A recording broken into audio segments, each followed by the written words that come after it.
Welcome to Project Delta here on Respawn TV. I'm Brendan McKenna and I'll be playing a video game today with my friend Dylan Rainey. Say hi, Dylan. Hello, how's it going? And today we're going to be playing a game called Sports Friends, which Dylan is a lot more familiar than I am. So can you give us a little rundown of what this game's like? This game's called Sports Friends. It started as a Kickstarter campaign that actually did really well. It got like 6 figures. It was like, I think it was like $1,500 or something. For was it on Kickstarter, you said? Yeah, it was on Kickstarter. Okay. Like the website where you go and you can pitch in money to developers and such. Right. It did pretty good, and out came these 4 mini games that we see here. It seems like it's just 4 like little small things, but from what we've seen, it's so much replay value on these games. I love this stuff.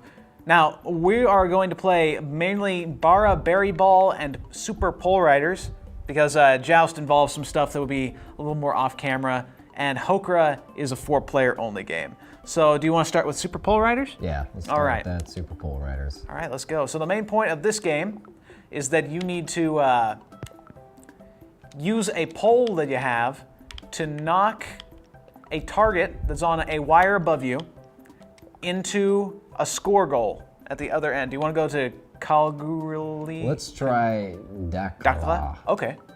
This one is interesting because the middle has no floor. What? Oh. Okay, so I am on the right. And I'm on the left here, and so we got these giant sticks, and we're trying to hit that ball I'm trying to hit the ball into the goal on the right, and he's trying to hit it in the left. So the stick just doesn't go through, it goes straight, whoa! Oh, straight through that floor. So we have to run and joust before it, Well, that worked in your favor. You can knock out your opponent by doing that. You can hit them with there we go. With that like that, and doggone it. This is definitely more challenging. Yeah. See, on the other maps, usually you can use your pole wherever, but in this particular map, see, I can't use my pole to go down in the middle, which makes it challenging. Oh yeah, oh. Yes, I got a point. Okay, so the points are at the top left and right, and we're getting to 3 points is what we're doing. So, yeah. Cool. Oh, I tried to do a little defensive maneuver. I just did the noodle thing off of it. Yes. I definitely helped him. Perfect. Yeah, you did. Honestly, you did. So this game is I love the art style because the main thing. Simplistic. Yeah, the main thing I love about games is if anybody knows me, they know I hate realistic graphics really because I think people focus too much on them. I prefer when people take modern graphics and use really good aesthetics with them. No, stay right there, please. Oh, gosh darn it. Nice.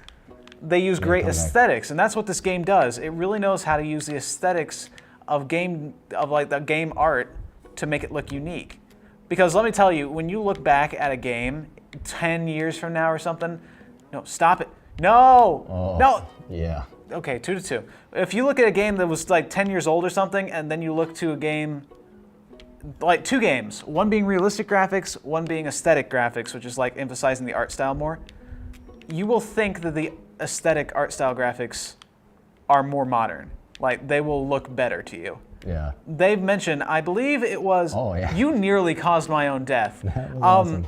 The game was, Wind Waker, Legend of Zelda Wind Waker. I played that game. Compared to a realistic game, I think it was the Call of Duty that came out that year. And Call of Duty was always advertised as, stop it. That's what I think of Call of Duty. Call of Duty was the super realistic graphics. We should take a moment and get all these things that we want to say out. Yeah. So you want to do round 2? Yeah, let's go ahead with that. Let's do that. It's super realistic graphics. They always emphasize that. But people more often said that Wind Waker holds up better, graphic-wise. And if you know Wind Waker, it's got like the cartooniest graphics. Definitely. It's all like very polygony and... Exactly. It doesn't look bad, it just looks like it's trying to appeal for an art style, which I think is what you're trying to get at. Yeah, it's appealing to an art style, and those graphics last longer, which is what this game does. I really enjoy how it's the 2D look, and how it's, this one, it's kind of like an arts and crafts thing, kind of with the paper stuff. It kind of looks like paper craft. Yeah. And the backgrounds, and Because like with Call of Duty, that are basically games that are on the cutting edge of graphics. They have the problem in which they have to always make them better because otherwise they have customers that say, hey, your graphics were better on the last game. Why is that? You know? And yeah. And that gets me into an argument that's I've talked to people many times about this that don't understand the difference between aesthetic and graphics. Aw.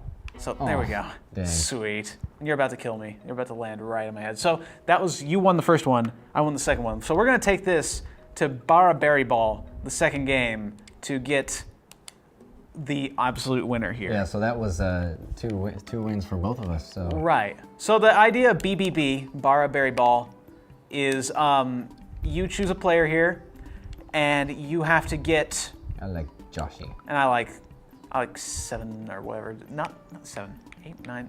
Oh, you're choosing the amount of jumps you have. I like 7. How many jumps do you want? I'm gonna stick with 6. Okay, you stick with. We probably better stick with the same, I suppose. Yeah. That's weird that we can choose. Well, you put the option on before we started here. Oh, well, totally forgot. I Yeah. did that. You want to go to Rainbow Ruins again? Yeah. So the point is to get the ball in the center of the field to sink all the way into the water on the opposite side of the screen. Right. So I'm on the right side. Got to get this ball in the center to go into this water, and you can't hit each other like that. So that'll help get it back for you. Except it sucks because I'm out of jumps. Oh, Everything is so, pointless. yeah, I don't have to go for that. And when you die, You you lose a still keep a point. point? You still have one. You died before the ball hit. Oh, nice. So- If you die, you lose a point. When you score, you get a point. oh. So you got to be careful about that. When you run out of jumps, you're going to just fall. These little balls surrounding you are how many jumps are left. So when you're playing defense, you have two options. You can either try to get the ball or try to kill the player before they get back up. Right. Because their point's going to go away if they don't make it back up. And this, again, is going to 3 points. And I am sucking. That's fine. So like I said, that's going to like graphics versus aesthetic. When you think of like, there we go. No. You want a rematch since we like? Yeah, that had was just a little pretty bit of quick. time left? All right. What do you think of when you think of graphics versus aesthetic? Do you know the difference? I definitely am in agreement with you. I definitely think having simple graphics definitely makes it more timeless, like you were Right. saying. Aesthetic is basically how you, darn it, I lost that point, how you use the graphics you have. Graphics is just literally a translation of this is how many pixels are on the screen.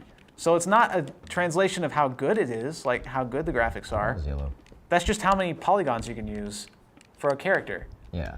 So is in those terms, basically, I think that this game is very aesthetically pleasing. Right, because it doesn't care about the fact that you can have super high realistic graphics. It's using modern graphics, just in a way that the game developers think is a good-looking game. So we covered all the aesthetics about the game, but another important thing that I've noticed about this game is the mechanics, because they're so tight and solid. Yes, they're so simple, really. Just to point out some mechanics with this Toss. game, the circles around me are the number of jumps I Yeah, have, yeah, they are. and let's Ha! see. You thought you'd hit me, but you Aw. didn't. But anyway, the thing I was trying to get at is Doggone it. there's no way to cheat the system here. Like everything is very balanced, and Yeah. it's very hard for me to get a win off you off the playing field. Like I have to compete with your skill as a player. Yeah, and it's like you mentioned earlier, before we even started here, the idea of this game is that it's easy to play, and that but it's difficult to master. Oh yeah. And Definitely. it's super fun. Like, you'll be here long enough that you can master it because it's such a simple game to pick up. I picked this game up for the first time to start this, and I'm already having like the most fun right now. All right, Okay. sweet. So, what do you think? Comparing this game, I think I just want to shout out that comparing this game to a recent game like Destiny, for example, Destiny has elements where it's like it's it's easy to learn but difficult to master. But there's two ways about getting a player to keep playing content, and that is to give them reason to play old content or give them reason to master that old content. Right. And I feel like Destiny has failed in the sense that it is trying to get players to replay old content, but there's no real mastering going on except being better at first-person shooters, which Right. everybody's done. So this game here was Sports Friends. It's you said it was free right now for PlayStation It is. 4. You can pick it up for PlayStation 4. It's free as long as you are a member of PlayStation Plus. Right, and it's also available on Xbox, possibly, is it? No, no, no it's Xbox. not. But it's possibly. hates Dylan has Xbox. hinted that it is on PC, so definitely go check that out. Join us on Project Delta and Respawn Monday through Thursday at 7 p.m. here on Channel 8.